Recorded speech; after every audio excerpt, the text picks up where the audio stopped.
قال رسول الله صلى الله عليه وسلم كل أمتي معافى إلا المجاهرين রাসূলুল্লাহ সাল্লাল্লাহু আলাইহি ওয়াসাল্লাম বলেন, আমার উম্মতের সকল পাপীকে আল্লাহ মাফ করে দিবেন বলে আমি নবী আশা রাখি, তবে তাদেরকে মাফ করবে না যারা গুনাহ বলে বেড়ায়, প্রকাশ করে বেড়ায়। বলেন নাউজুবিল্লাহ। এবার নবী বলেন, আমার উম্মতের অনেক ব্যক্তিরা রাতের বেলা গুনাহ করে, গুনাহ করার পর সকালবেলা যখন ঘুম থেকে ওঠে ওর গুনাহের উপর আল্লাহ একটা পর্দা ফালায় রাখছে। আল্লাহ একটা পর্দা ফালায় রাখছে যে ও গুনাহটা করছে, থাক কিছুদিন পরে আমার কাছে মাফ চাইবে, আমি আল্লাহ ওরে মাফ করবো, পর্দা ফালায় রাখছে। নবী বলেন, ও বোকার মতো সকালবেলা বন্ধুদের কাছে বলে বেড়ায়, আমিলতুল বারিহাতা কাযা ওয়া কাযা, দোস্ত গত রাতে আমি এই গুনাহ করেছি। যুবক ভাইয়েরা, আপনারা অনেকে বলে থাকেন এই কথা, কালকে এই নাটকটা দেখছি, সিনেমা দেখছি, তোদের কি অবস্থা দেখছস কি? আপনি কি করলেন কাজটা? গুনাহ হয়ে গেছে, বাস গোপন রাখেন, আল্লাহর কাছে মাফ চান, মাফ করে দিবেন। আপনি সবার কাছে বলে বেড়াইলেন, বোকার মতো এই কাজটা কেন করলেন? রব তো আপনার গুনাহের উপর পর্দা ফেলে রাখছিল, আপনি পর্দাটা উঠাইয়া দিলেন। নবীজি বলেন, ও কি কাজটা করলো? আল্লাহর পর্দা ও সরাইয়া দিছে, রবের পর্দা ও সরাইয়া দিছে। যেখানে রব পর্দা ফেলায় রাখছে গুনাহের উপর, ও রবের পর্দাটা বন্ধুদের কাছে গুনাহ প্রকাশ করে পর্দাটা সরাইয়া দিছে। মন দিয়ে শোনেন, বর্তমানে আমরা গুনাহ প্রকাশ করি ফেসবুকে, গুনাহ করার পর ফেসবুকে স্ট্যাটাস দেয় যে এই নাটক সিনেমা দেখে আমার এই অভিমত। ডিয়ার ফ্রেন্ডস, তোমরাও তোমাদের অভিমতগুলো শেয়ার করে জানাও কেমন। আপনি সারা দুনিয়াকে গুনাহ শেয়ার করলেন, ইন্না লিল্লাহি ওয়া ইন্না ইলাইহি রাজিউন। যুবক ভাইয়ারা, যারা আপনারা ফেসবুকে গুনাহের স্ট্যাটাস দিয়েছেন, আজকে রিমুভ করে দেন, আজকে মুছে দেন। নতুন করে আপনার গুনাহের সাক্ষী আর বাড়ায়েন না, পায়ে ধরি আর বাড়ায়েন না, তাড়াতাড়ি না মুছে দেন, গুনাহের সাক্ষী বাড়ায়েন না। সহিহ মুসলিমের একটা হাদিস শোনার পর আপনি বুঝতে পারবেন যে গুনাহ গোপন রাখা কতটা জরুরি ছিল। কিয়ামতের ময়দানে আল্লাহ অনেক পাপীকে ডাকবে পর্দার আড়ালে, পর্দার আড়ালে নিয়ে আল্লাহ বলবে, আতারিফু যামবা কাযা ওয়া কাযা, আচ্ছা তুমি কি এই পাপ স্বীকার করো, করছিলা তুমি? বান্দা বলবে, আল্লাহ হ্যাঁ করছি তো আমি এই পাপ। আচ্ছা, তিনবার আল্লাহ স্বীকৃতি নিবে, করছো? হ্যাঁ। মনে আছে তো ওই দিন অমুক জায়গায় সাভারে, অমুক জায়গায়, এই জায়গায় আশুলিয়া, করছো না পাপগুলো? আল্লাহ করছি আমি। ও আচ্ছা, তাহলে এই পরিমাণ পাপ করছো, কি করা দরকার তোমাকে? পর্দার আড়ালে। বান্দা চুপ। আল্লাহ বলবে, ঠিক আছে, কিছু কিছু ভালো কাজও আছে তোমার, আমি ওগুলার প্রতি খুব খুশি, যাও, কাউরে বলা দরকার নাই পর্দার বাহিরে, পর্দার আড়ালেই গুনাহগুলা আমি আড়াল করেই রাখলাম, ডান হাতে আমলনামা দিয়ে দিলাম। আপনি দুনিয়াতে প্রকাশ করে দিলেন, রব তো পর্দা ফেলে রাখছে। এই হলো আজকের 5 নাম্বার শিক্ষা। গুনাহ হয়ে গেলে সবার কাছে বলে বেড়াবো না। হ্যাঁ, ওই যে বললাম, প্রয়োজনে আত্মশুদ্ধির জন্য কোনো আল্লাহওয়ালা বুজুর্গের কাছে বলা যাবে, হুজুর আমি এই পাপটা ছাড়তে পারতেছি না, আমি কি করব? আল্লাহওয়ালা বুজুর্গের কাছে এটা বললে সমস্যা হবে না, তো সবার কাছে বলে বেড়াইলে সমস্যা হয়ে যাবে। এইগুলো আজকের 5 নাম্বার কথা। 6 নাম্বার, এটাও বলি একসাথে, বলেন, আজকে থেকে যে কোনো পাপ পাহাড়ের মতো মনে করব। বলেন, ইমানদার যে কোনো পাপ পাহাড়ের মতো মনে করে, পাপাচার যে কোনো পাপ মাছির মতো মনে করে।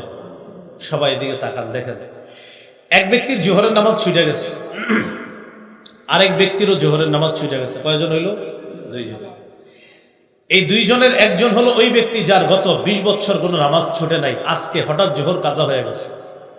সারাদিন তার খুব পেরেশানি, চেহারাটা কালো হয়ে গেছে, মানুষ ভাবতেছে ও মনে হয় 2-3 কোটি টাকা হারাইছে।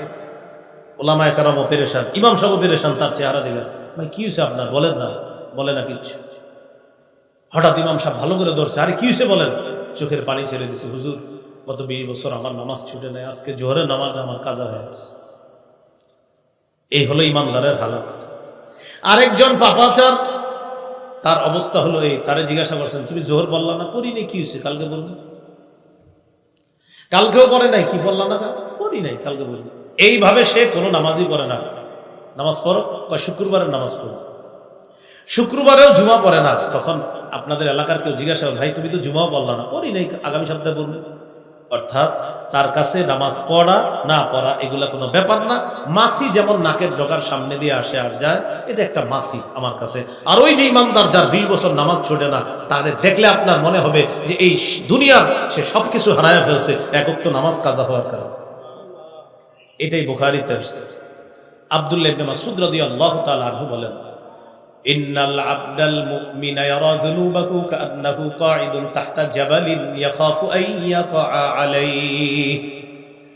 ইমানদার গুনাহকে মনে করবে পাহাড়, এই পাহাড়ের নিচে আমি বসা, পাহাড় আমার উপর পড়বে, আমি যে কোনো সময় ধ্বংস হয়ে যাব। ওয়া ইন্নাল ফাজিরা ইয়ারা যুনুবাহু কাযুবাবিন মাররা আলা আনফিহি। পাপাচার গুনাহকে মনে করে মাছির মতো, মাছি নাকের ডগার সামনে দিয়ে যায় আর চলে আসে, কোনো ব্যাপার না। তাহলে ইমানদার গুনাহকে মনে করে বিশাল বড় পাহাড়, পাপাচার গুনাহকে মনে করে এটা একটা মাছি, এটা কোনো ব্যাপার না, এর ব্যাপার না। আল্লাহ আমাদেরকে বুঝার তৌফিক দান করেন। এগুলো আজকের 6 নাম্বার কথা। 7 নাম্বার কথা, হাসান বসরি রহমতুল্লাহি আলাইহি বলেন, মা আবাদাল আবিদুনা বিশাইইন আফযালা মিন তারকি মা নাহাহুমুল্লাহু আন।